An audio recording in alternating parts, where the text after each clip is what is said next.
We'll begin the Planning Committee meeting of Akron City Council. I'd like to entertain a motion. Well, first, let's have a roll call, please.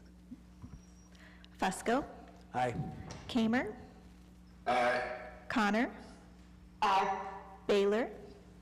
Aye. Mosley. Aye.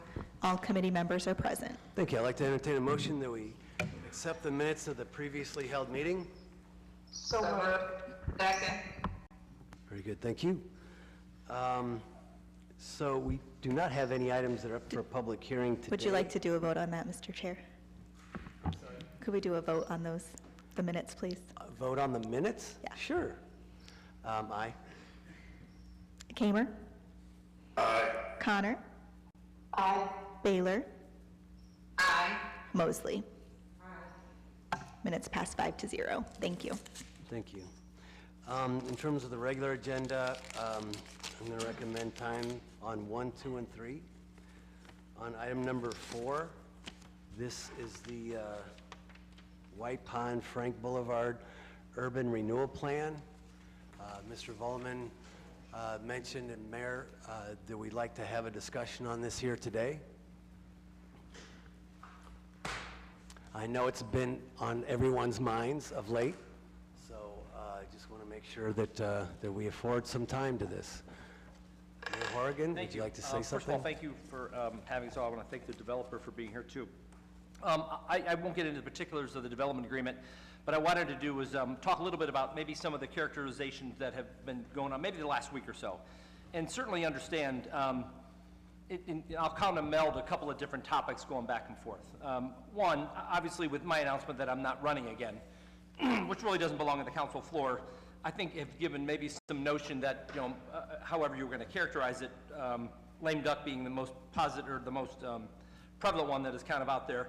It doesn't necessarily characterize what we're going to try and do as an administration to run through those next 13 months. And so we will always bring, I think, well-thought ideas and issues to do this. And I can tell you, for the last 7 years, I know we've been concentrating significantly on housing and how we can increase the housing stock for the city of Akron. Ran it on the first time, ran it on the second time, and we'll continue to propose that. And obviously put together a plan around how we can do that. And obviously that would involve some public lands. Many of you have commented about the number of lots we've owned over the years, you know, some 10%, 12%, 13%, and have tried to turn a number of those into productive uses, selling it to a neighbor, having a person build a house. And as we've looked at some of the lands available, I can tell you, you know, for the notion that there may be nothing going on at this particular spot, it really is a little bit disingenuous just because there's been a sign out front for about 20 years that has said, you know, we'll build to suit. And I think the last building to go up there may have been the Sikich building sometime around 2015, 2016, right around there. What changed everything, especially from a development perspective, and many of you have seen these proposals come forward. And as we looked at either Good Park or Alt Road or Edgewood or a number of them that we have brought in. And to kind of spur that development, we had very number of building permits issued in the years 2005 to 2015, and it's a characterization. We just weren't building a whole lot of new houses. We built more of them during the Depression. So to jumpstart that and looking at that, COVID kind of changed everything from a development perspective around the country, and we are still struggling with. And I would say, you know, employers are going to say, listen, I can give my employees 3 days at home and 2 days in the office. And it's can change that marketplace. And so in the last 18 months, significant things have changed when we've looked at, and I can tell you, you know, when you look at this site, it's not an, it's a use that is, I think, conducive to where it is, into the neighborhood, and to what we've done there before. And being on council a number of years ago, and looking at some of the development perspectives and the number of new housing, and as the Jewish Senate saw, JCC went out there, you know, about 20 some odd years ago. We looked at this, and actually the proposal kind of came to us and said, listen, how about housing there? And knowing that there wasn't going to be a real strong demand when it comes to office parks or big office buildings in and around the city, not necessarily the industrial use, but the office park, looking at that made very good sense to us at housing. And so we started that due diligence to concentrate on the facts. And we've had a number of discussions about, hey, what's the process for public engagement? how should people know that we're going to do these things? Well, we've advertised, I think, pretty significantly around, hey, what we're trying to do around the city of Akron, and housing's a big part of that. And so as the Planning Commission held a zoning change meeting, and you've held a couple of public hearings, I know there's a lot of consternation about, hey, we want more public engagement to do that. But I think you have to ask the question rhetorically, at least, how much is too much and how much is enough? If people feel like their voices have not been heard. But I can tell you, I think, and I think it goes back to maybe even some of the comments about whether I've commented enough on this or whether we've engaged in the public enough. And quite frankly, anything more than answering the questions, I wasn't going to dignify some of the questions with the response, because I think, you know, as we've gotten into that argument, and I'm trying to meld a couple of topics, as I've announced that I'm not going to do something, you know what I mean? Obviously that starts the season for everything else, which is fine. We've all signed up for it. People criticize. I'm okay with it. But it also kind of melds that process into, okay, now we have to take a stand this way or other way. Our concentration has always been about what are the facts of the argument. Is there an EPA concern? Okay, let's look at it. Is there a traffic study concern? Does public safety need to be involved? Okay, let's look at that. But the overall picture of that is be able to provide that market rate housing there.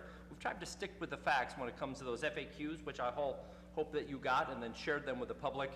And so the notion that I didn't necessarily want to comment, it's also a probably fairly good chance that there may be some sort of litigation that comes down. It just happens. We're a city. We get sued all the time for various things. It's okay. Anything that we say and do that, especially on the record, adds to that. And so trying to stick to the facts and saying, okay, these are the questions that you had. If you don't like the answer, I'm not necessarily going to change our position to say, just because you don't like this, that doesn't mean it's not a good idea. But it doesn't mean we didn't listen. So I wanted to make sure I got that kind of on the record to do that. And I'll say that ad nauseum all over. It wasn't, hey, you're not talking to reporters. I know Emily and Sean both talked to Spectrum and NPR about this, and have talked to others about what that involvement is. I won't take all the time. I just wanted to put to rest some of those notions about our involvement and what we think in trying to stay to the facts of the development, what's good. This is the policy debate about what we should have. I have no problem with the questions. It's you still may not like the answers, and I still may not change my mind because I believe this. And it's not faulty, but that's where we are. Thank you. I appreciate it. Thank you, Mayor. Thank you. Mr. Volman? Yeah, hi. Thank you, Chairman Fusco, members of council. I just wanted to let you know we do have Alan Gaffney representing Triton here today. I think he may have some people logged in as well that can join. Yes. Yep. Oh, hello. So I know we delivered the development agreement before the holiday. Hopefully you have a chance to read it. I hope people have had a chance to read the FAQs, which I really do think address the questions that we have been asked, about this development. But if you have, I understand there may be other questions of City Council, so. Thank you. Please feel free. I do have some questions myself. And some of this may be within the FAQs, but I just want to, first of all, the wetland and the classification, and can somebody please explain that piece of it as well as if it's going to be developed, so that everybody understands it, and so that everyone's on the same page. Thank you, Chairman. So there are wetlands on the site. There's no question about that. And they're categorized as both jurisdictional and isolated wetlands. The state of Ohio thinks about wetlands on a spectrum from 1 to 3, categories 1, 2, and 3. And these happen to be category 1 wetlands. Category 1 wetlands are the least ecologically valuable of the 3, which doesn't mean they're not protected. It just means that they have less value. In this particular case, the wetlands on site, we knew about and received permits for them, both from the Army Corps of Engineers, the U.S. Army Corps of Engineers, and the state of Ohio for the isolated wetlands. The Army Corps of Engineers permit authorizes, so it permits, and we are the permit holder. It authorizes something called dredging and filling of wetlands. So literally filling of the space that is the wetland. And that was for 6.5 acres of wetlands and linear stream footage, which also occurs on the site. It was I think a 1/4 acre of isolated wetlands were involved. To authorize that filling, dredging and filling of wetlands, we had to, before receiving the permits, go ahead and purchase something known as wetland mitigation credits. And wetland mitigation credits, kind of in the same realm as what we know as carbon offsets. They're literally to make sure that any impact, and this is by acreage essentially, any impact is made up for. So we did that by helping to restore Category 3 wetlands, 14 acres of them in Copley, at a place called the Panzer Wildlife Reserve for about $400,000, and we did that in 2007. So those have been preserved. It's an amazing site, and the University of Akron now owns it and cares for it. It's a living laboratory, a really amazing site. And I'm proud that the city of Akron has contributed to it. In this particular case, we don't think that those fill and dredge authorizations need to be used because of the change from a business park, an office park, I should say, to residential and retail mixed use. And I believe the developer's here to speak to this, but our understanding is that the intent is not to dredge or fill those wetlands or stream mileage. Very good. Thank you. And there's also like 3 or 4 oil wells on the site. What is the plan for that? And maybe that might be for the developer, I don't know. But, So I think we can speak to that, and I'm happy, Alan, for you to do so if you'd like to. Would you like to? Could you please introduce yourself? Sure, yeah, certainly. My name is Alan Gaffney, and I'm with Triton Property Ventures, and our office is located at 1041 West Market Street in Akron. So yes, the current wells obviously will remain. Our plan is to screen them off, and eventually when those wells become dry and the leases have expired, because we obviously will inherit those leases, we would plan on removing them. Very good, thank you. And also, I see Mr. Malish, the tree canopy itself, can you explain a little bit about that in reference to the site and what that looks like before and after this development? Sure. So all 8 parcels, based on our canopy study, it equates to 50.53% canopy cover. With the one parcel that we will not, where the wetlands are, and that's not going to be disturbed, we'll have a 34% canopy cover remaining without doing any planting at that site. Right. Rough takeoff on the plan shows about 120 trees. A canopy acre equals 66 trees at 12 inches in diameter. These will be street trees, so they'll have the space to grow, expand that canopy. Give it time, 24-inch caliper tree, you're only looking at 12 trees to make that same canopy acre.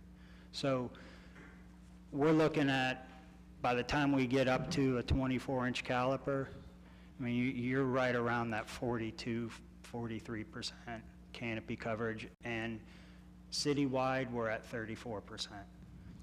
That's what our citywide canopy coverage is. And what, after this is matured or what have you, what did you say the percentage ought to be? We'd be in the 40 to 42%. 40, and what's our goal? 40%. 40%, right. Do you have anything else to offer? Well, we actually also, from a tree canopy standpoint, we're very much in preserving, as we talked about with some of the water areas there as well. Our original plan was to actually maintain all of that wetlands, because we think it's an amenity for both the community at large as well as the community that we've been putting in. But in addition to that, we've been talking to the city about how do we add some more trees back into the city, and we're going to contribute about $15,000 to the city's canopy program as well, to make sure we can offset any differences that we're finding. Thank you. Thank you, Mr. Malish, for that too. In terms of the traffic, That's been a concern in reference to traffic. What, Mr. Volleman, could you please comment on the traffic piece? Yeah, we are in the process, we don't know the final reports yet, but AMATS is doing a report on the traffic situation there. The developers hired EDG to do a report on the traffic situation there. And this is not abnormal. I mean, when we do a development, we always look at the traffic. Ultimately, those reports will go to our traffic engineer. We have on staff, Mr. Lupica, and he will determine whether or not he is satisfied of the traffic situation. If he's not, then it goes back. They work on it, try to figure something else out, tweak it. But that is, I mean, that's generally our normal course of business for doing these sorts of things. And, you know, that's what he does. So they will still have to satisfy, you know, all the conditions and the conditional use and things along those lines. And this is pursuant to state code? Well, part of it's in our conditional use. I believe part of the traffic engineers brought it into in the conditional use, but it's also part of our development standards. Okay, very good, thank you. What about the, and can you, someone comment in reference to the previous use here, so that we have a clear understanding of what the property was used for previously? I don't know if we have that immediate history, not so immediate really, but what, that's going to give us an idea of what's on the site. Mr. Becker? Yeah, Mr. Chairman, members of the committee, the previous use of this site actually had two uses. Obviously, the one towards 77 used to be an old landfill stone mine, which they had a spur actually that came off of the railroad, which would bring gravel in, they would process the gravel, and trucks would take it out to White Pond and go to various distributors with that. So that site in the back, if you walk back there, you will see it's very compacted. It has a lot of gravel, probably up to 8 feet of gravel that's been compacted over the years. The remainder of the site was owned by the Zazo family for many years, and that's really how these ponds were formed. They ended up doing some peat excavations out of there, and that's the other thing with them being a certain type of wetland. They are not a natural spring. So basically, they are just fed by rainwater and stormwater. And once, you know, if we get a lot of hot days in the summer, you'll see those ponds start to evaporate, and then they fill back up again. But really, the Zazo property and the Zazo family, you buried a lot of things on that parcel too. Some things that are going to have to be excavated by the developer in order for these houses or these townhomes to be constructed. Very good, thank you. Emily, can you explain a little bit in terms of the permitting and so on and so forth? You kind of explain that a little bit in terms of, but the responsibility for all of that, where's that going to lie, and the permitting process that from here on? Right, so we have several permits issued by the Army Corps and the Ohio EPA.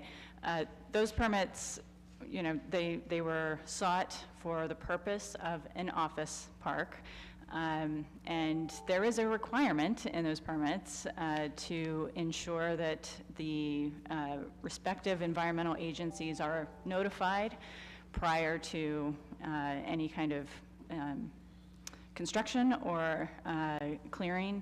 So, you know, once we transfer those permits, it is up to not us, not the city as the permittee, but the next permittee to abide by those restrictions, including, you know, talking about how the property is intended to be used and what that use profile looks like. So if there is any level of impact to wetlands, it is not for the city to make any kind of determination on whether, you know, how much is too much or anything like that. But the environmental agencies that regulate permittees will be required to do that. And I couldn't tell you what they're going to say when they get that notification. It's just not up to us. Thank you. And what about the wildlife there? Same thing. So all of the studies that we had done, so all of our environmental due diligence in preparation for an office park indicated that there is suitable habitat for one endangered species known as the Indiana bat, and because of that, there are restrictions in our permits to not harvest any trees during a specific time period when the bat could be there. And again, anyone who holds that permit is subject to its restrictions. But if, to the degree that anything has changed, that is not up to the permittee, but to the regulatory agency to determine any kind of surveys or studies that need to be done. Very good, thank you. What is the, is there an estimate in terms of, and I don't know if this is an awkward question or not, but in terms of cleaning it up, and I know it's kind of unknown in terms of, you know, what the EPA, what the Army Corps of Engineers is going to, you know, come out with, but what, is there an estimate in terms of that, or is it too speculative at this point? So I can't speak to the cost, but I can tell you that there were, in our assessments, our phase 1 and phase 2 environmental Right. assessments, there was contaminated soil because of household trash and other things that were disposed of, but prior to city ownership. At least one spill in the 90s was noted, oil spill. So, you know, to the degree that those things need to be addressed, again, it is up to the environmental agencies who look at those Enforce, things to yeah. determine what needs to be done. Yeah, Mr. And Gaffney? Yeah, and we've also engaged with Environmental Design Group, which is one of the local firms here that will help us define that, any remediation plans that we would need to put in place and things like that. We're purposely not putting any basements in these units, for example, so we're not, you know, and we will have civil engineers determine on the right foundations, and we'll put, you know, whatever required mitigations. And obviously for permitting, we have to follow all of the standard rules and regulations of both Summit County and Ohio, as well as the Army Corps of Engineers, and that will be the process. Once we define our plans, we will be submitting everything for permitting. Thank you. Thank you very much for that. Thanks. The retail piece, can you talk to us a little bit about that? That's been of concern of late.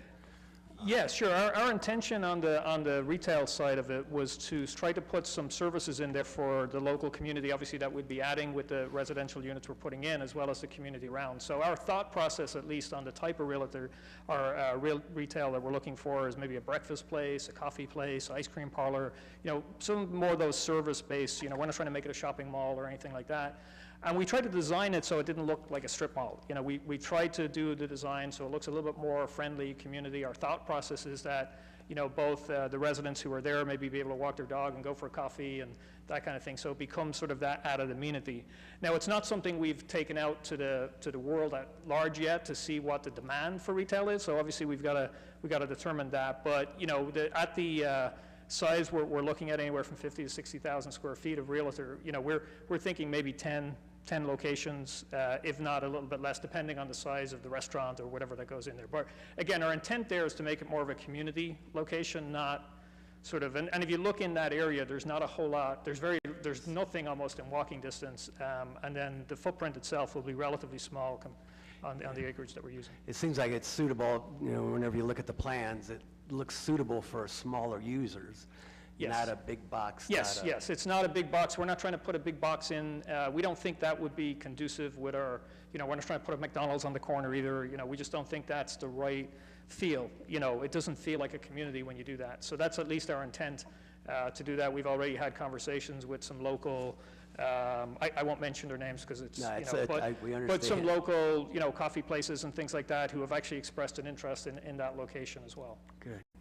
And it's interesting, you know, having been around real estate for the majority of my career, and some of the comments made earlier by the mayor, you know, I'm just curious what drew you to this site, because for years and years, I was one who was on the side of office development, and we even had some experience with that in terms of, the mayor and I were talking earlier about how, especially on the other side of the expressway, there was a big push to put in residential on that other side. Right. And I just recall back in the day, and this is some time ago, I'll admit, 25 or so years ago, but it's like, doing a study in that area, it's like, and it seemed to always be office, office, office. And as you see going down, you know, White Pond, that's what you're seeing, is that office use.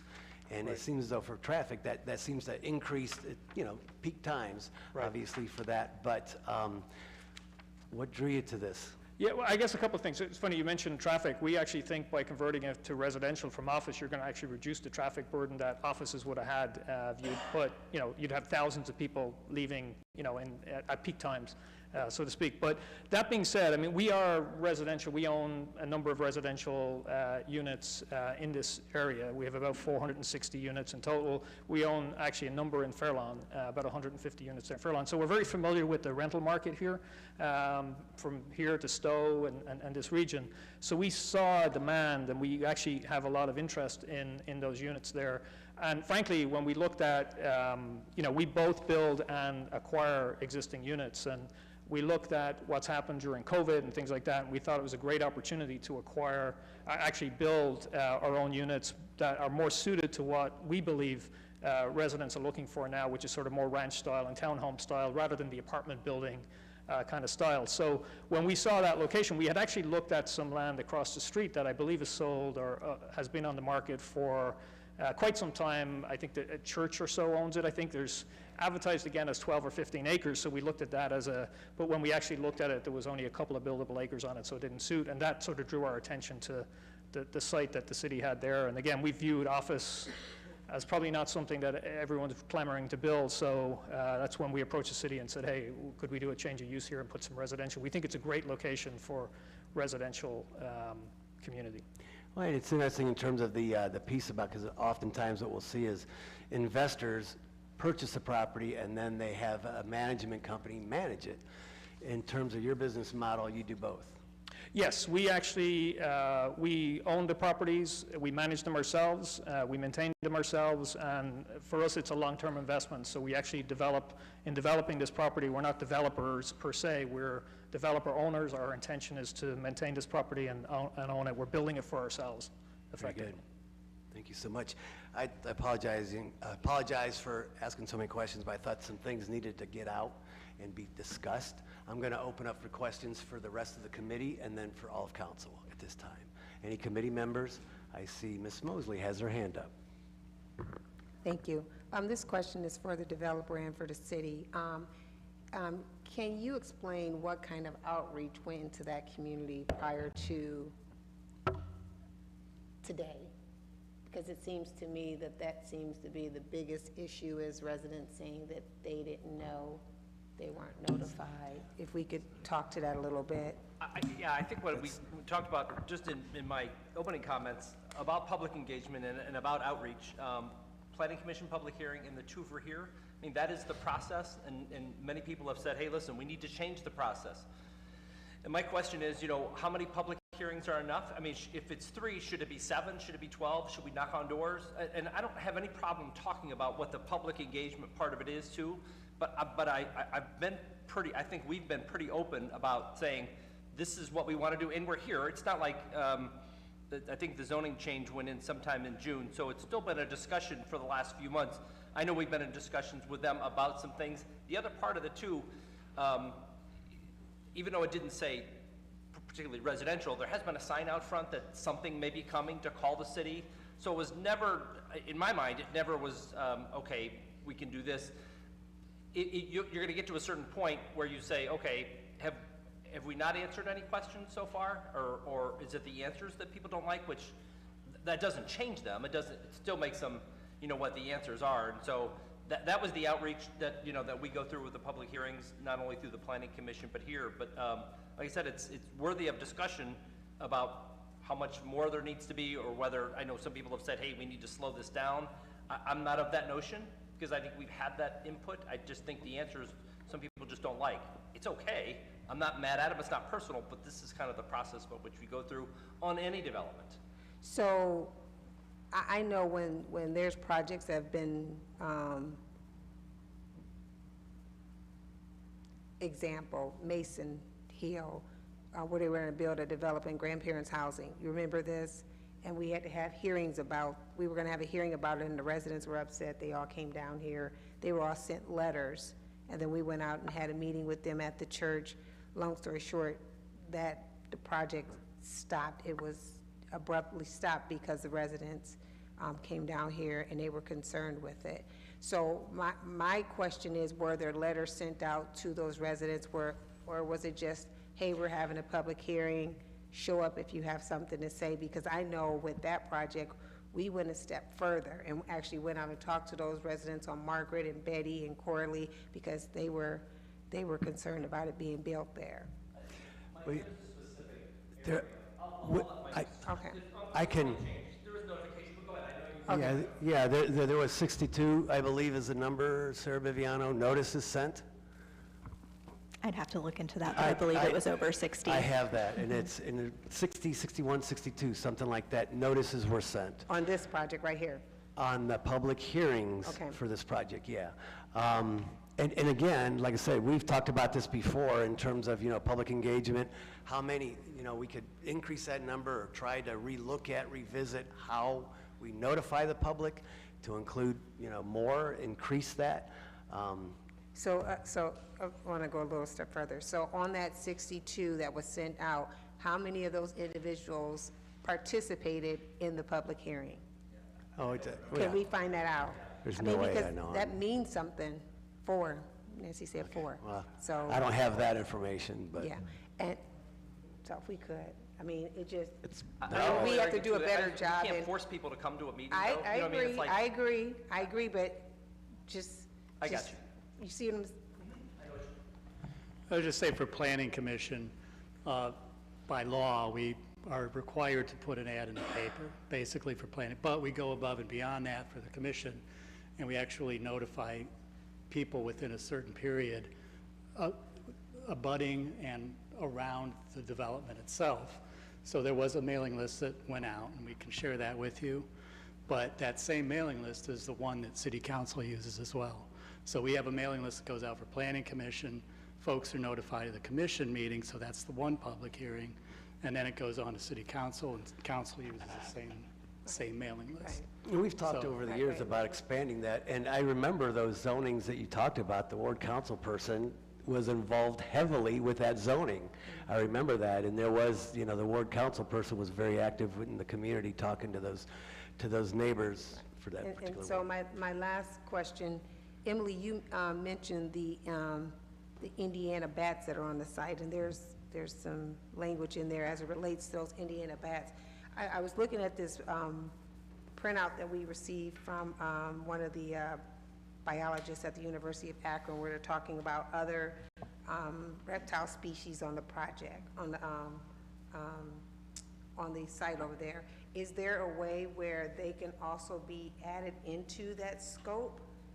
Because, I mean, that to me is where lies a lot of the issues, is making sure that these amphibians are protected.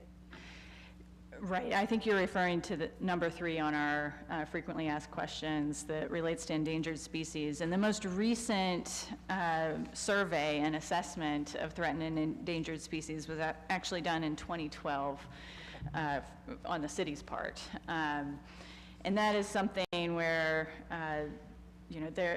there are resources that environmental professionals who do these kinds of surveys look to certain databases. They can survey the property itself.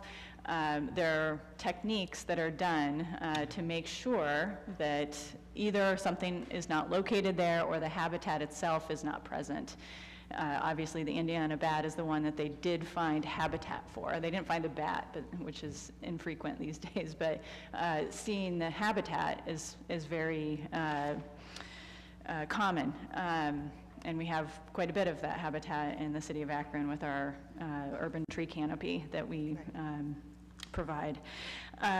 So I think your question is, if somebody has a concern about a particular species, can they add it to the list of things that are checked? Is that the right question? Right, to expand that list, yeah. So, and I'm talking just from my years of experience in representing clients who had those same concerns, but what I'll say is that anytime somebody has a concern about a specific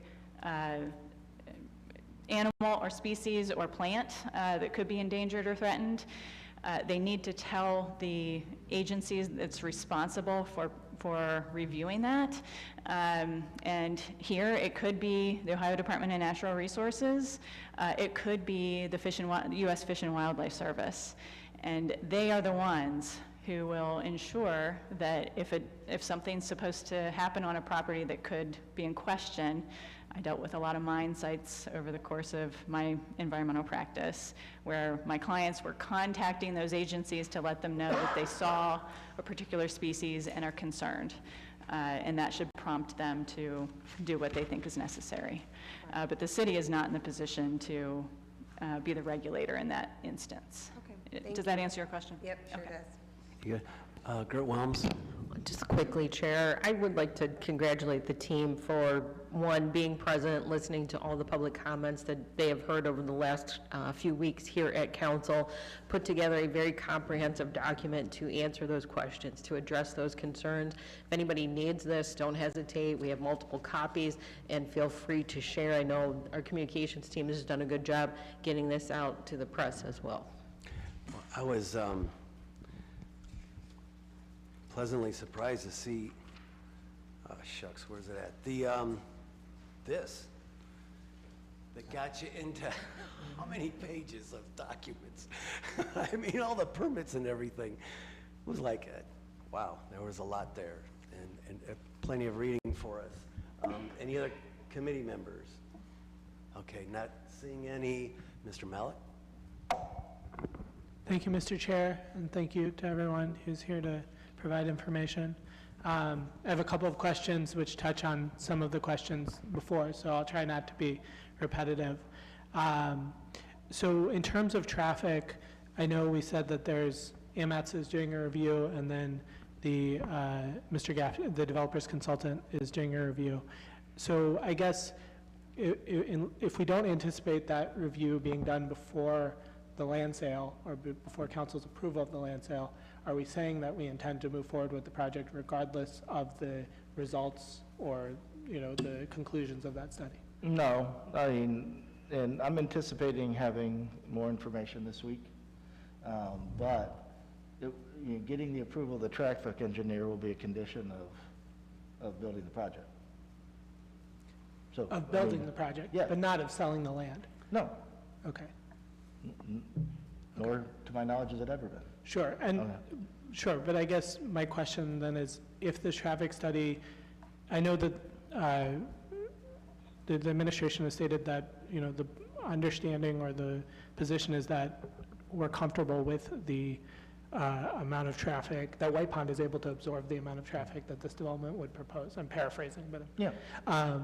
that if the traffic study shows that there will be significant impact on White Pond, on 77 or Mull Avenue, after the sale has closed, what opportunity then do we have to resolve those issues?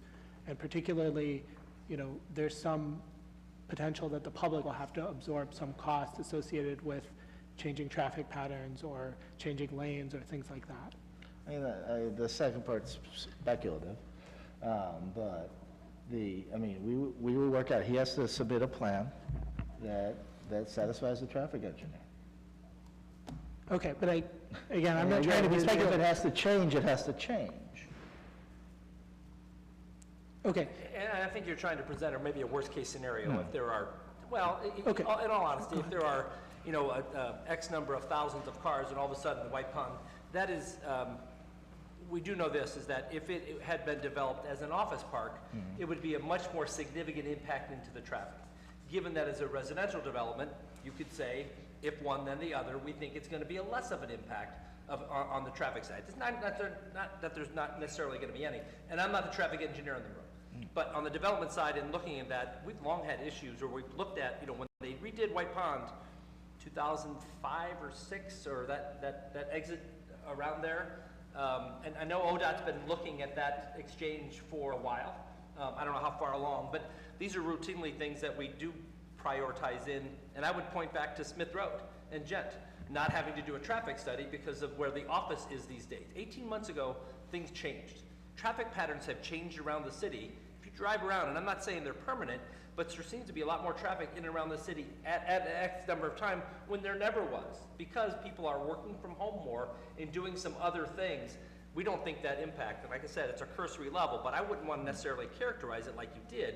If the worst case scenario happens, it still shouldn't necessarily stop what I still think is a very good project to provide homes based on what we think maybe is a minimal impact on things. Now, if it ends up being something else, there's also, like we said, you know, where there are federal dollars, state dollars, and a capital program that kind of handles what that may be. To me, it's just cursory. I wouldn't necessarily want to characterize it as the worst case scenario, or should it hold up what I think is a significant investment into the city. And if I could, Mr. Malcolm, real quick, let's not forget about the significant investment that was made about 10 years ago, maybe 8 years ago, on the other side, the Frank Boulevard and White Pond intersection there. There was a lot of work done in that too, so. Absolutely. Sorry. No, and I appreciate those comments from the mayor. I guess where I'm coming from on this is that, you know, during the summer, I tried to share information about this with residents, and I would say what I said a little bit ago, which is that, you know, the administration's understanding is that it will not have a significant impact, or that White Pond will be able to maintain that additional traffic burden. And residents would say, why? Kind of like, show me your work, right? And so I guess what was expressed to me, or what has been expressed to me by a lot of residents, is that the status quo of traffic is, you know, already burdensome. And so I get the point that it will be less that this residential development will be less than a commercial development perhaps, but I have residents saying that the current status quo is already unacceptable to them. And so that's where I'm coming from in this. And I guess what's before us right now is the sale of the land. And I guess, so from my perspective, it would be helpful to have an understanding of what the anticipated traffic impact is before we vote on that. As soon as we have information on that, we will be sharing. Okay, thank you. In terms of the wetlands, so I know that we do not expect under the current proposal that there will be any need to fill the wetlands.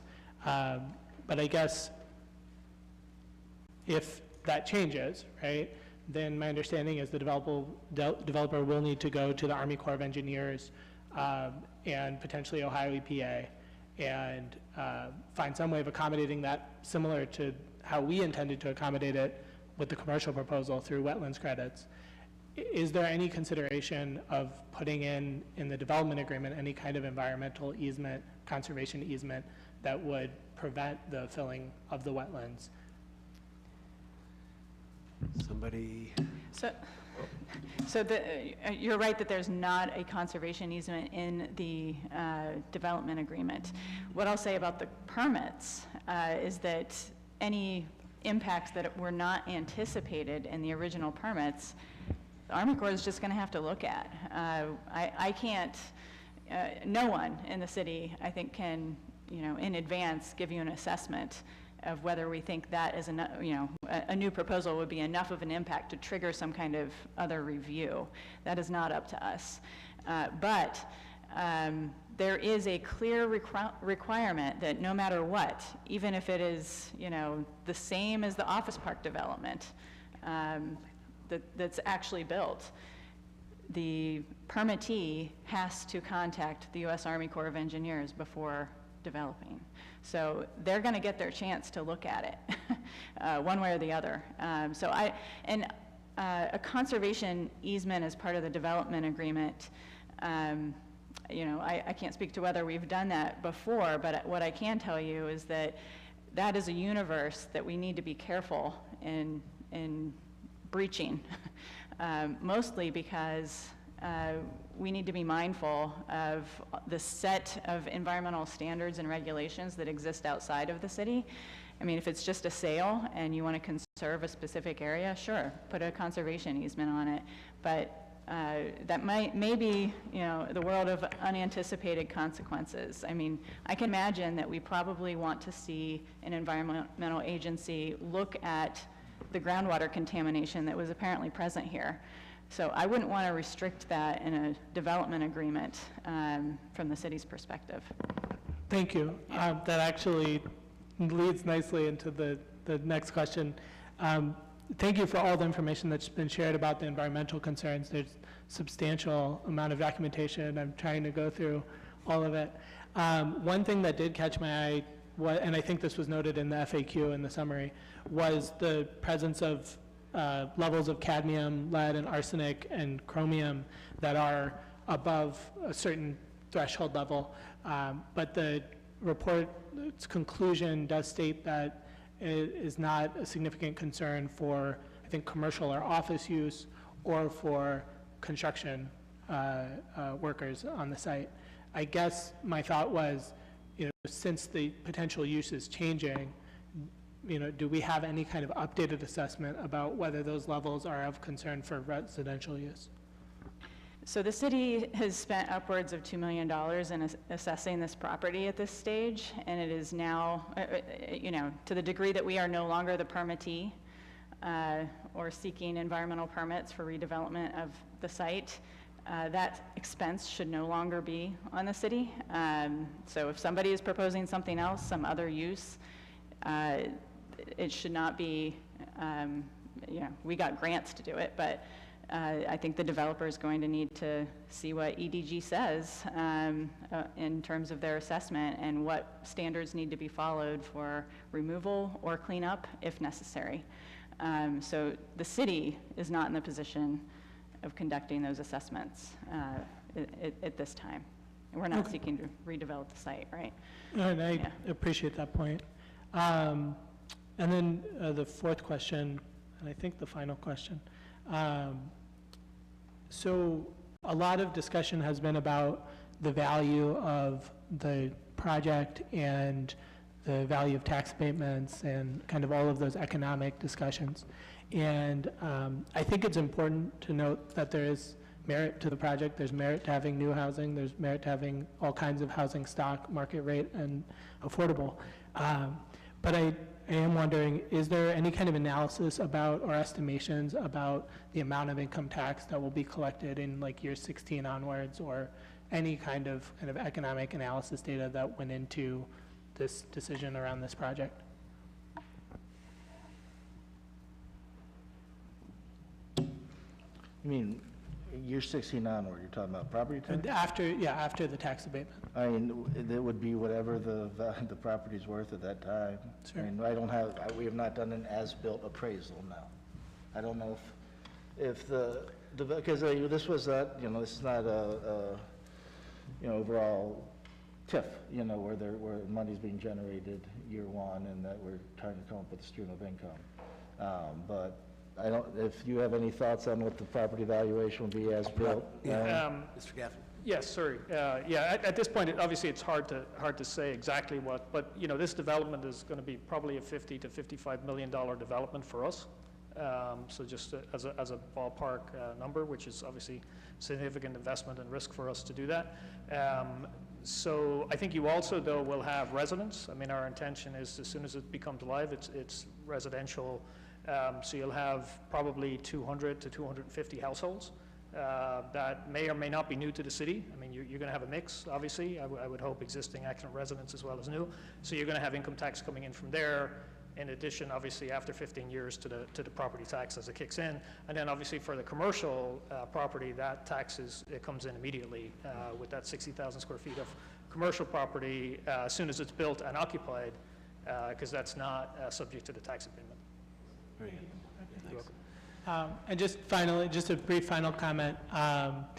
There's been a lot of discussion, obviously, about the public engagement process and about what is appropriate. I think, kind of in line with my colleagues' comments, I think what's notable to me is by the time that the first public hearings happened, by the time that those of us on council were made aware of this proposal, it was in a relatively final form. And so at that point, there are opportunities to make adjustments kind of on the margins, but really as a whole, our opportunity is to, vote yes or vote no, right? And that's really the opportunity for residents as well to say whether they support the proposal as it is or they oppose it as is.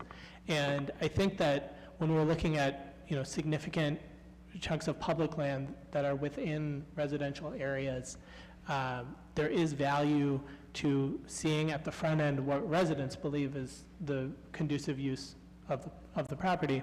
And to that point, you know, again, we've gone through a process. It's not like, you know, this just happened last week, right? That was made public in late May.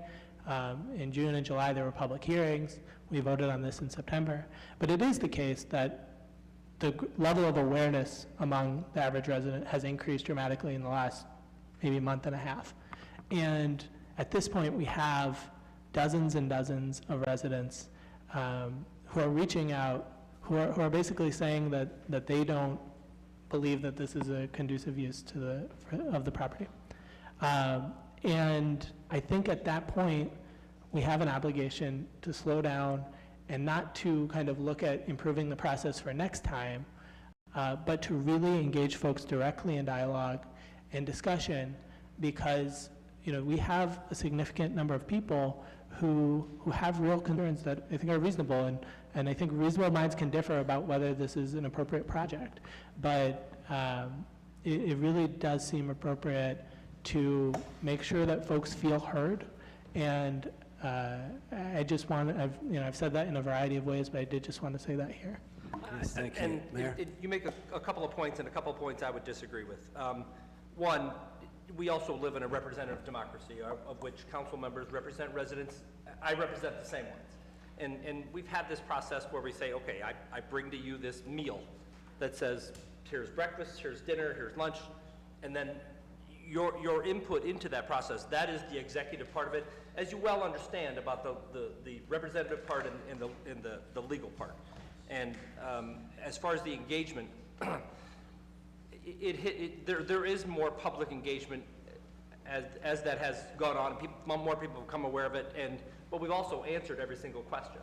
You know, sometimes people just won't like the answers. That doesn't necessarily change them, and they may never like them. But I think it goes back to the earlier comment, you know, and I don't mind having the policy debate about whether this is a good project or not. I think it is, because we're here, and we're trying to get that investment, and I've made no secret to say, listen, I think housing is important. The concerns are not unfounded. We just disagree of whether the answers are right. But that doesn't necessarily mean that they're wrong. They are concerned about it. I don't disagree that they are concerned, but it's not necessarily going to change the position of what I say. And I think, to me, I think that's part of it too. And I also would disagree that you have very little process into the input except on the margins. You know, whether it came to the zoning change or whether it came to the development agreement, you all have a chance to vote yes or no. I mean, it's not personal to me. It's not saying, hey, it's not like I feel, you know, of course, there's a whole total perspective in looking at the city and what we're trying to drive towards. And this is one of those things, is better housing for city residents in an investment of a company that, you know, has a significant number of units in and around the area, because I know it's made some notion about the 15-year tax abatement and who that benefits. And you know, as we're 5 or 6 years into it, we have seen a significant amount of investment into new housing in and around the city, both on the affordable side and on the market rate side, which is exactly what I think we needed to do to a housing patient that was literally coded. You know what I mean? Because we weren't doing all of those things. So there is input into the process, and there is more than around the margins. It's where the roles are when it comes to a legislative branch or the executive branch. Like I said, it's not like, I know that they disagree, but I'm certainly not going to put my finger in the wind and sit there and say, well, okay, everybody wants me to do this. That may not be the best thing for the city either. So people may disagree with that, but I'm not necessarily going to sit there and say, I don't think it's a good thing for the city because of this. When you look at the total impact and what we're doing, I think it's a pretty good project. Thank you, Mr. Malik, for your questions. Good. I just have one offshoot of all of this, and that is, Mr. Antonucci, when do we usually, as a ward person or as a council person, when do we get notification of things that are up for conditional use?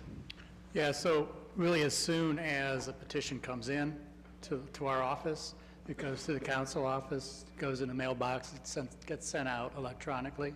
So you'll see that conditional use petition as soon as it arrives in the zoning office. And how soon is that before it hits I mean, how much time is a lag between when it comes to council say, and I know it differs because our planning commission often, they'll take time on something or what have you, but what's the lag between whenever it comes in, whenever we're first notified, and then whenever it comes to the floor of council for conditional use? Sure. What's that time So we about? basically, yeah, we'll tell the public that the process is usually a 2 to 3 month process to go through. So when it comes to our office and the petition comes in, we schedule it for planning commission, you know, and so there's a deadline that's about a month out from planning commission. Yeah. Then it'll go to the commission at a public hearing. Folks are notified by mail, as we talked about earlier. It's the same process, by the way, that we use for Good Park development. Yeah. But it goes to council, or rather goes to the planning commission to public hearing. City council members can obviously come to that planning commission meeting as well.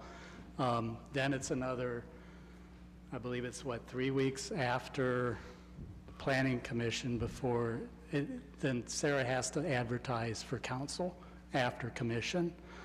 So then it's another month away before it ends up at city council. Thank you. So it's about a 3-month process. Thank you, Mr. Antonucci. Linda Mobian, I see your hand up. Thank you, Mr. Chair. Can you hear me okay? Yes, we can, thanks. Thank you. You know, every time I hear about this project, I'm learning more and more and more. And I certainly appreciate all the presenters today. Now, the mayor has talked about us having representative government, and that is true. And we are all downtown to represent the interests of the people. And here's what my concern is. You know, there's a meeting scheduled tomorrow in Ward 4 where this development is going to occur. And what I want to know are the people that are speaking today who represent the project, are you available to talk to the public? Because every time I hear information presented about this project, and matter of fact, I live a street over from where this development is going to be. So I travel Frank Boulevard to White Pond to the expressway every morning. So I know what the traffic is like. I know what it's like in the evening. So there's no question that this is going to increase traffic, but I can't say much about that. I just know it's already busy. We'll get busier. There's no question about that in my mind.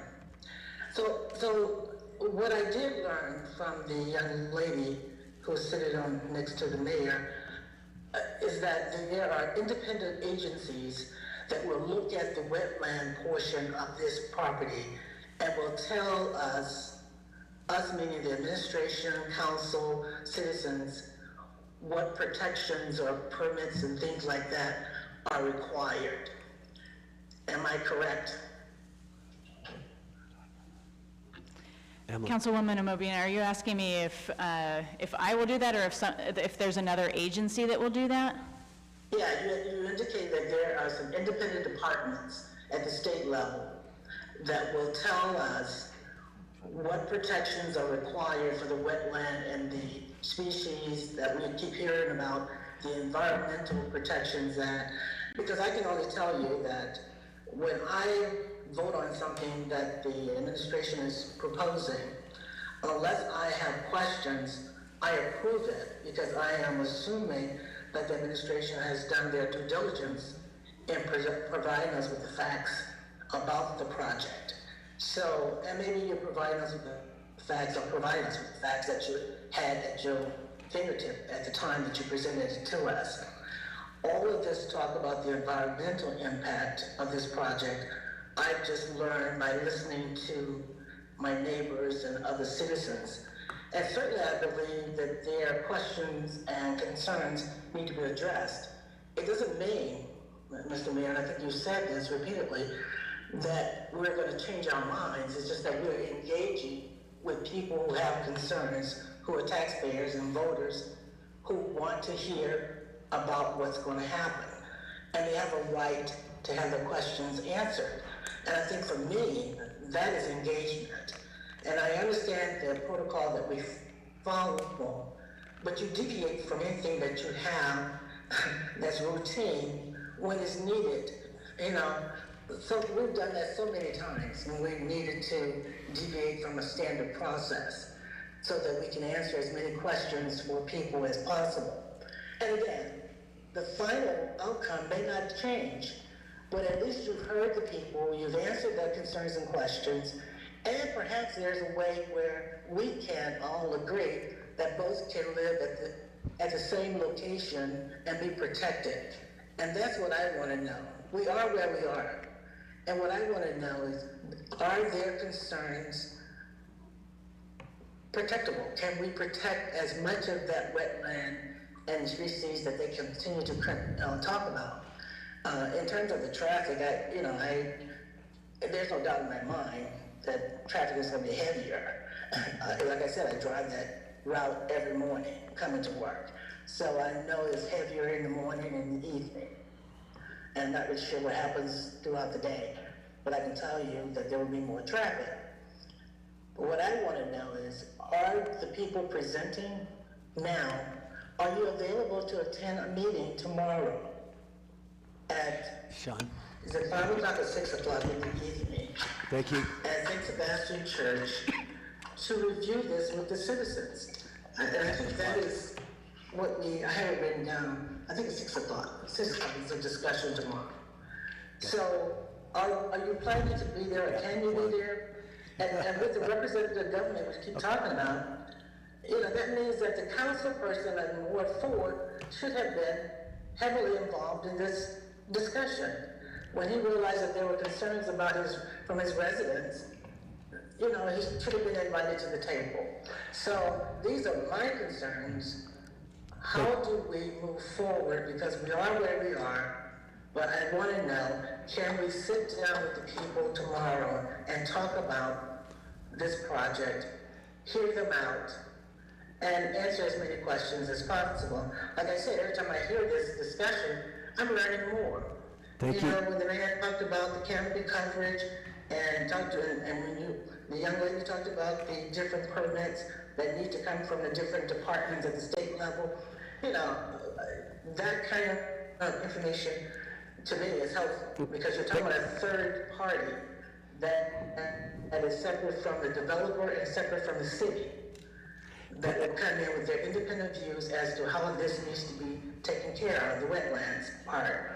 So those are my questions. Can someone answer them, please? Yes, thank you for your questions, Linda Moby, and I think many of us here agree with your last comment in reference to the ward person probably should have been involved earlier on. Gert Wilms has a comment. Yes, Councilwoman Mobian, we will have city staff there tomorrow to answer questions. Yes, but can the developer, or representative from the developer company, and I don't know about this young lady, can someone Let me introduce you to Emily Cohen, Strategic Advisor to the Mayor. She's been on staff for about 9 months now. Well, thank you very much. I can't see her very well, but we have talked. We talked during issue 10 many times. So thank you. Perhaps if you could be there, that would be great too. Because there are a number of things you've said that I think would be helpful for the citizens to hear. And if I may, everything that has been said today is in the answers to those frequently asked questions. We've answered every question that, at least to my knowledge, has been posed to us. So, yes, it hasn't been in person, but we have answered the questions. There's not a lack of information on this project. But we will have people there. Yeah, we are going to be there. Okay, very good. Very good. Thank you, Ms. Amobian. Nancy Holland? Thank you so much, Mr. Chairman, and I'd like to thank the representatives of the administration and also Mr. Gaffney for coming here today. This is a helpful process. I think it's fair to say that there are many in the city who wish we had done this a while back, but I also think that it's always a good time to press pause and get further information. In that regard, Mr. Gaffney, if you'd be so kind, I'd just like to ask a few questions about process. When you were speaking, and your comments were very helpful and illuminating for me, you mentioned we, and I just wanted some clarity around your comments. When you're talking about we, you're referring to Triton Ventures LLC, is that Yes, right? Triton Property Ventures LLC, yes. You indicated that Triton, I I gather from context, owns about 400 rental properties in the immediate area? Yes, between Stowe, Medina, and mostly in Summit County and Medina County, yes. Okay. Can you identify just a few of those, just so we have a sense of? Sure, yeah. We own 150 units just in Fairlawn there, just on Chamberlain Road. It's Chamberlain Apartments and Lawn Fair Apartments. We also own Riverview on North Howard Street in Akron. We have 150 apartments over on Graham Road in Stowe. Townhomes. We have 60 units in Kent, just off Spalding, right on the border between Stowe and Kent. And then we have 41 units in Medina, just off on Wadsworth Road there. It's called Brook Point Apartments. Thank you. And of these, are these properties that you developed and manage? No, we acquired these. They're all existing properties that were there, so we acquired those. We have not developed in Ohio. Most of our development's been in California, where we developed $25 and $50 million projects over there. Thank you. And what experience, if any, does the organization have with remediation of contaminated soil? We would typically rely on our civils, so we would do that, and our engineering staff that we hire to do that, so we sub it out, but we've had to do that in California numerous times. As you can imagine, the laws in California on environmental are pretty stringent, and probably a little bit more stringent than they are here in Ohio. Thank you. And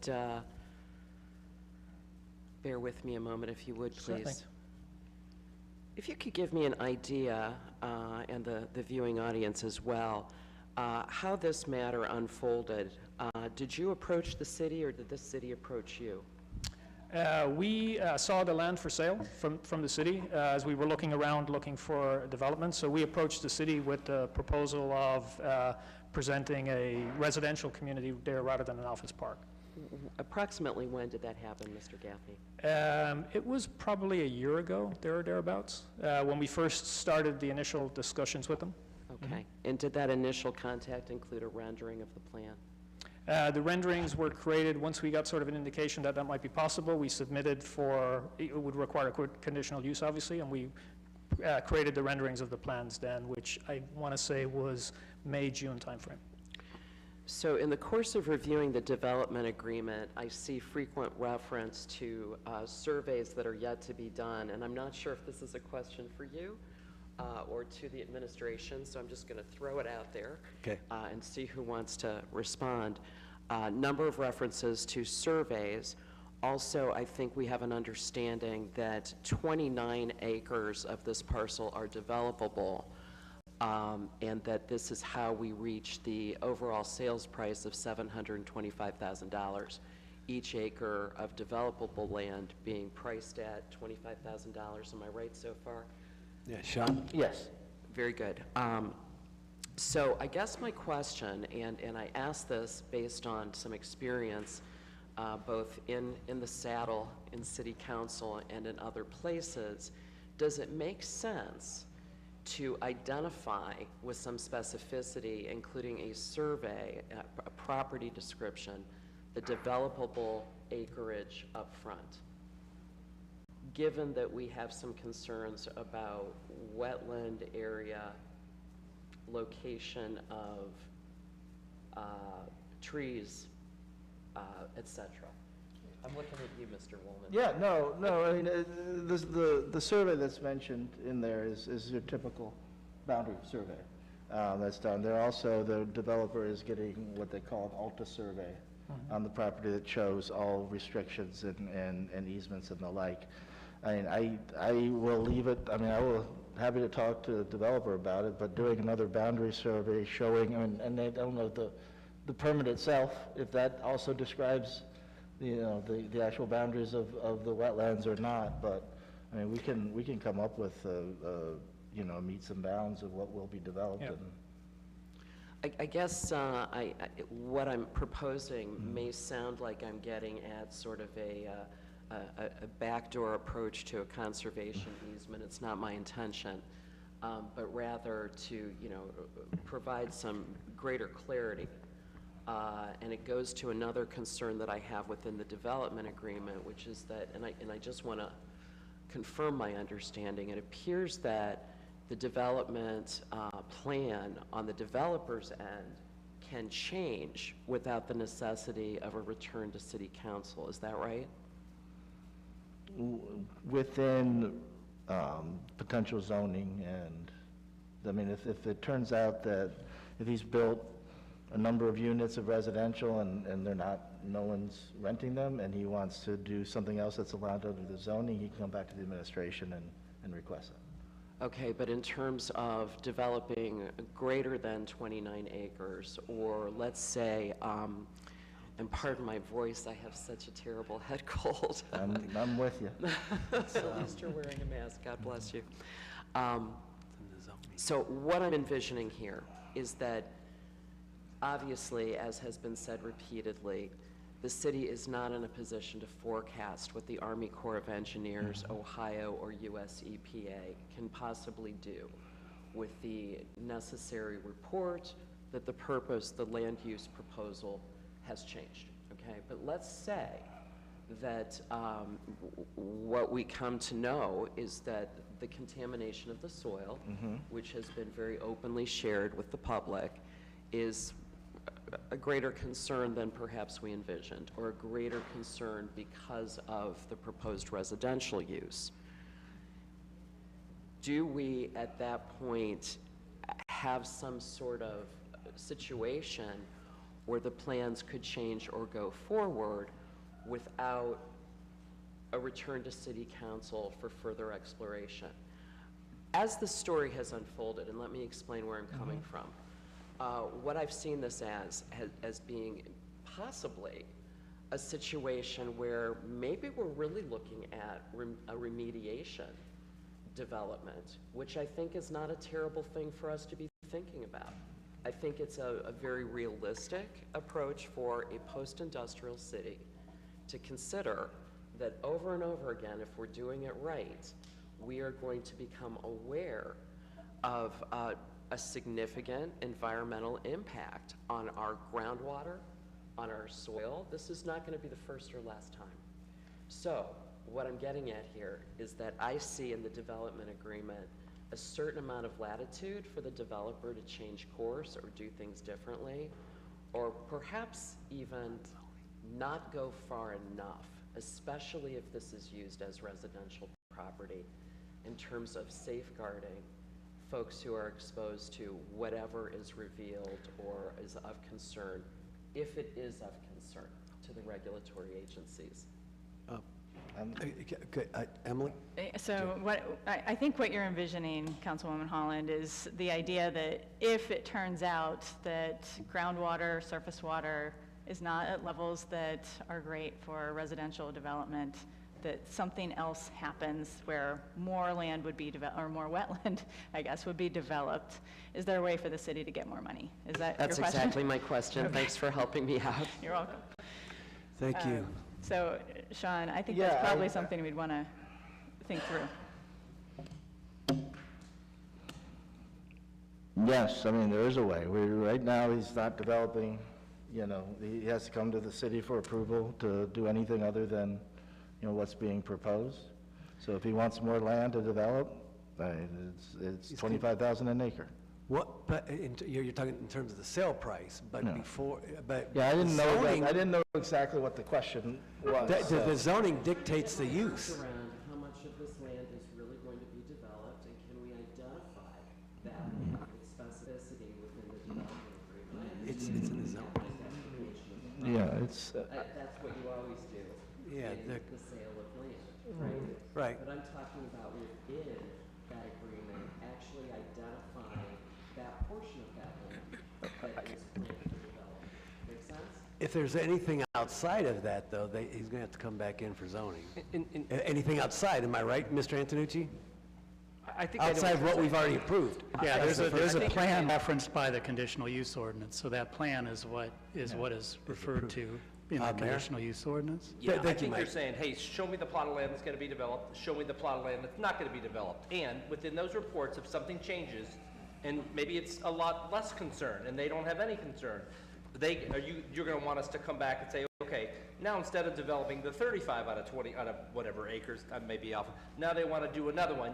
You're saying it's within the latitude of that. let me go through the agreement and find the same type, and if you could identify within the agreement, just on the language part of it too. I don't want to see 9,000 homes over there either. We like the good mix that's in there now. I don't want to sit there and say, hey, we're just going to do this. But if there are things within there to say, okay, here's the movable parts, I want to stick to what it is, and I think they do too. But I see your point about that part. And I don't think it's, let us look through that. I don't think we want to give up, Councilwoman, I'm sorry to interrupt. Can you turn your microphone on? Thank you. So sorry. Thank you, Mr. Mayor. You got me. And Ms. Collins did as well. Mr. Volman, I think you... Not so much. Maybe not, but that's okay. We're still friends. My concern is that this is a complex situation. I see aspects about this that are about an appropriate view of progress, but also aspects of this that are concerning in that we have a responsibility to the well-being of the people of Akron and their safety. And, you know, it's a little concerning that we've gone from, you know, a business development to residential, and we have now, you know, some evidence of significant soil contamination. And again, I am a realist, and we all need to be. In a post-industrial city like Akron, this will not be the first time. Last week in the Public Service Committee, I asked 1,000 questions about the treatment of land where we are conducting demolition of buildings that have been used for, you know, significant environmentally concerning purposes, and buildings that are so old that inevitably they contain asbestos, lead, etc. I say all of this to say that we have to be mindful, and we also have to balance here. So appreciate the responses, and the only other question I have is, what was the last contact the city had from a regulatory standpoint with ODNR, Ohio EPA, US EPA, or the Army Corps? Was it 2006, as is my impression? That was No, I think it was 2016. 16, I thought 12. Is that right? Yeah, Brad, the do you- EPA, we've been in contact with the Army Corps. We had the permit renewed, I believe, in 2018, 2019. The permit is good until 2023. We also have a water quality permit from the Ohio EPA, which is still good. And Ohio Department of Development, we're always in contact with them because they also gave us money in the past for this to actually be an office park, which is how we were able to construct the road for this. And just as an FYI, when we did construct the road, we did not run into any volatile compounds when we did that. So that's a good thing. And Mr. Beckert, since you're out there, and I know that you're, you have a lot of experience with this property and these topics, may I? Do you know whether or not there are different standards for acceptable soil contaminant levels between business development locations and residential? Yes, there's a commercial standard and a residential standard. And that's correct. Do these readings, which were reported out in the FAQs, which by the way are fantastic, very helpful, do these levels meet or exceed the necessary safety levels? Right now, these levels actually fall below, in some areas, the residential standard. But what the developer is going to do by hiring that environmental consultant and by not building basements, they actually include what they call an engineering control. By putting in that slab for that house, it actually is going to provide a barrier between anything under the ground and any person who lives there. So, but the developer, and through Environmental Design Group, who's very good at doing this, and they've done many projects for us before, are going to determine how thick that needs to be, and, you know, in what areas they need to maybe excavate some soil, take it out, put something new back. And Mr. Beckert, one more for you, because is kind of a trick question, I guess. I know you've been involved in a number of development agreements. Has the city from time to time included such items as tree plantings in development agreements in the past? Yes, we have. Yeah. And is that something that, I know you can't speak for everyone, but is that the sort of thing that would be not unconventional or not out of line in a development agreement like this one? No, it would not be out of line. Actually, with Triton's plan, they're going to plant, I believe, 160 or 200 trees already within the development. So, and planning takes a big role in that too. They usually get a landscape bond from the developer until all that landscaping is fulfilled, and then that bond is released. And then including that in the development agreement would be? It's really it's part of an exhibit. When the plan goes in as an exhibit, it actually spells out what the developer's going to do. Okay, and a straightforward commitment within the agreement itself? Yes. Thank you. Thank you. Thank you for your comments and questions, Nancy Holland. Phil Lombardo? Thank you.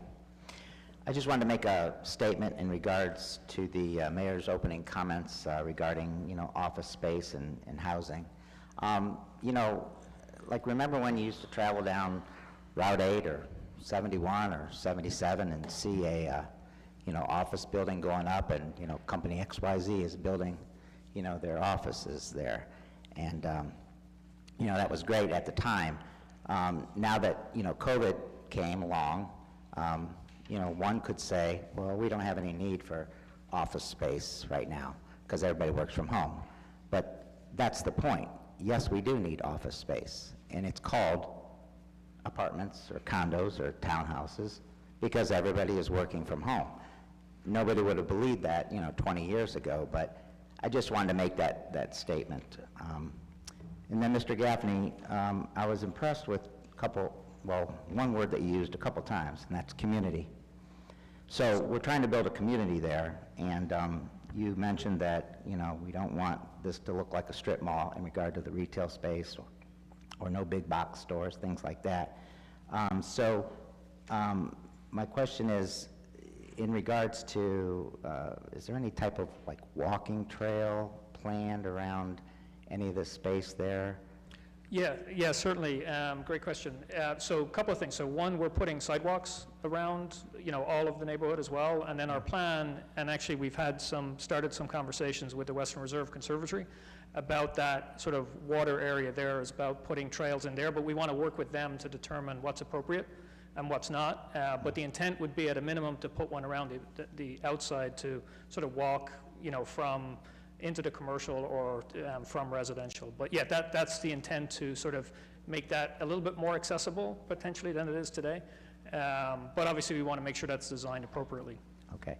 And lastly, I think I see about 8 oil wells on your area here. Mm-hmm. And if that's true, how many of those oil wells are dried up? That I don't know the answer to. That's part of when we get into the leases and things like that. Effectively, our goal will be, as soon as those leases expire and the wells are dried up, we would have them removed. In the meantime, because we're subject to obviously the existing leases, once we acquire that land, we would be screening it off and trying to mitigate the visual impact that it has today. Okay.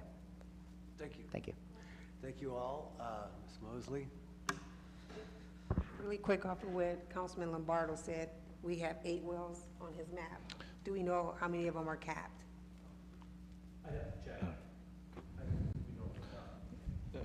If you could. Yeah, we will figure that out for you. Okay, thank you. Any further questions, Mr. Malik? Just briefly, a couple questions about the tree canopy. So do we know, and Mr. Gaffney, I know we've talked about this briefly in the past, but do we know how many trees we anticipate taking down as part of this development? Well, most of the actual buildable land, there's probably 10, 15 acres of trees that, I'm not sure the account, I think the arborist was here, he may have an assessment of it.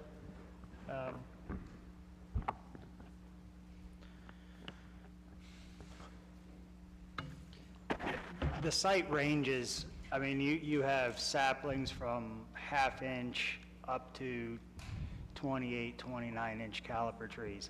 I mean, just looking at the site, we're looking at natural succession. So this is a perfect example of something that was cleared at one point for whatever that use may have been, and we did nothing to it. So your first 25 years, you're gonna have willow, poplar, those type of volunteer stuff seeding in. Then your next generation, you're gonna start getting more of your hardwoods. You have, right now there are maples that are mostly in that site. I mean, and then after that you have oak, shagbark, hickory, more of your hardwood trees. And that's just the natural succession. But to say what the quantity is without, I mean, because like I said, you have stuff that's half-inch in diameter. I mean, you'd have to physically go out and count each and every single one of those.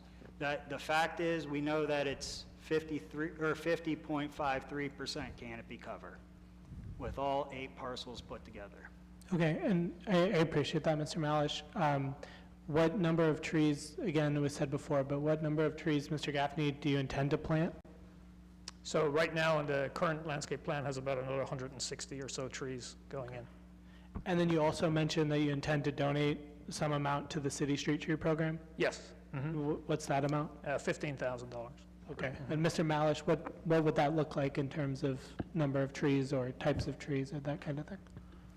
I mean, we could do a mix. I mean, and I'll work closely on speccing those sizes and varieties out. Okay, thank you. And just a final point, you know, I anticipate that this may come to a vote in the coming weeks. For all the residents, or for anyone watching, I would invite anyone to come to the meeting that the residents and Mr. Neal are hosting tomorrow at 6 p.m. at Zwisler Hall at St. Sebastian. I mean, I want to acknowledge we do live in a representative democracy, but at the same time, when a huge number of residents raises their voice about an issue, I think it's worth taking a beat and really digging deeper into some of the questions that they have. And I think from the discussion today, it's clear that we at least do not have final answers on the traffic impact and on the suitability of the property for residential use, at least in terms of these specific chemicals. And so I really would encourage us, before we take a vote on this, to really, you know, sit back and listen, and not, you know, just from the perspective of, you know, we're going to address folks' concerns and move ahead full steam, but really see what merit of questions folks have and comments, and try to work through it in a way that people feel like they're being heard and feel like they're being treated with dignity and respect. And I think, you know, these kinds of discussions are never easy. The last, I think, few weeks have been marked by a lot of conversations that have not been easy, but I think we have such an opportunity. We have a hard time getting people to be involved in government these days, but here are people who want to be engaged. And some of the concerns I can say are not reasonable. Many or most, in my view, are reasonable, and so I think we have an opportunity here. Thank you. And with that, we'll close. However, Mr. Gaffney, I want to thank you for coming down and just sharing with us, you know, and giving us an opportunity to ask you questions. Certainly appreciate that. And for the benefit of everyone here, just that, you know, we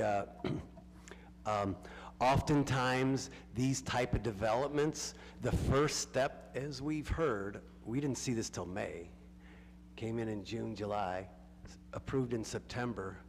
Mr. Gaffney and developers, they are taking a risk in terms of this type of development or any kind of conditional use development that we have. A lot of times, we're not going to get answers before it's developed, because permits, as we've been talking about, have got to be taken out, and there's a cost to those permits alone.